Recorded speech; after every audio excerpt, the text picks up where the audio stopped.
Assalamualaikum warahmatullahi wabarakatuh. Perkenalkan, nama saya Nadia Okta Lestari, NIM 210203008 dari Prodi Budidaya Perairan, Fakultas Ilmu Kelautan dan Perikanan, Universitas Maritim Raja Ali Haji. Di kesempatan kali ini, saya akan membahas sedikit tentang sistem pencernaan dan makan ikan.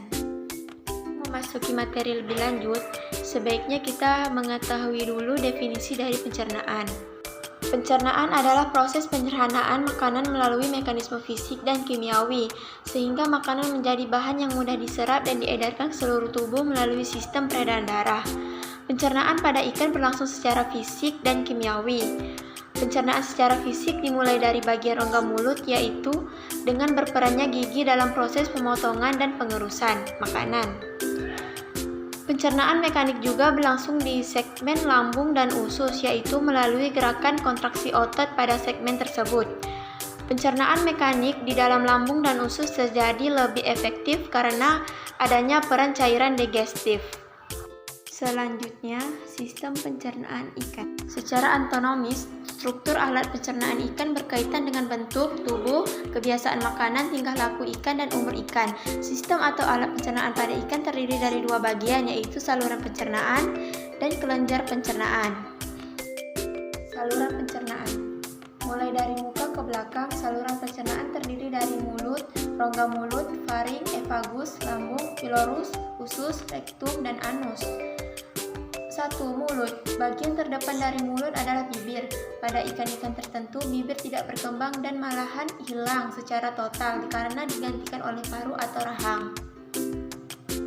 Pada ikan belanak atau tambakan, bibir berkembang dengan baik dan menebal. Bahkan mulutnya dapat disembulkan. Keberadaan bibir berkaitan dengan cara mendapatkan makanan. Di sekitar bibir pada ikan tertentu terdapat sungut yang berperan sebagai alat peraba. Mulut terletak di ujung hidung dan juga terletak di atas hidung. 2. Rongga mulut. Di bagian belakang mulut terdapat ruang yang disebut rongga mulut. Rongga mulut ini berhubungan langsung dengan segmen faring. Secara anatomis, organ yang terdapat pada rongga mulut adalah gigi, lidah, dan organ palatin. Permukaan rongga mulut diselimuti oleh lapisan sel permukaan yang berlapis. Pada lapisan permukaan terdapat sel-sel penghasil lendir untuk mempermudah masuknya makanan. Di samping mukosit, di bagian mulut juga terdapat organ pengecap atau organ penerima rasa yang berfungsi menyeleksi makanan. 3. Faring lapisan. Permukaan faring hampir sama dengan rongga mulut. Masih ditemukan organ pengecap sebagai tempat proses penyaringan makanan. 4. Esofagus. Permulaan dari saluran pencernaan yang berbentuk seperti pipa mengandung lendir untuk membantu penelangan makanan. Pada ikan laut, esofagus berperan dalam penyerapan garam melalui difusi pasif, menyebabkan konsentrasi garam air laut yang diminum akan menurun ketika berada di lambung dan usus, sehingga memudahkan penyerapan air oleh usus belakang dan rektum atau proses osmoregulasi. 5. Lambung. Lambung merupakan segmen pencernaan yang diameternya relatif lebih besar bila dibandingkan dengan organ pencernaan lainnya. Besar ukuran lambung berkaitan dengan fungsi sebagai penampung makanan. 6. Pilorus. Pilorus merupakan segmen yang terletak antara lambung dan usus depan. Segmen ini sangat mencolok karena ukurannya yang mengecil dan menyempit. 7. Usus.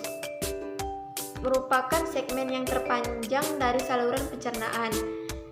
Integument berakhir dan bermuara keluar sebagai anus, merupakan tempat terjadinya proses penyerapan zat makanan. Anus. Anus merupakan ujung dari saluran pencernaan pada ikan. Selanjutnya, jenis ikan berdasarkan tipe makanannya. 1. Herbivora. Ikan golongan ini makanan utamanya berasal dari bahan-bahan nabati, misalnya ikan tawes, ikan nila, dan ikan bandeng. 2. Karnivora.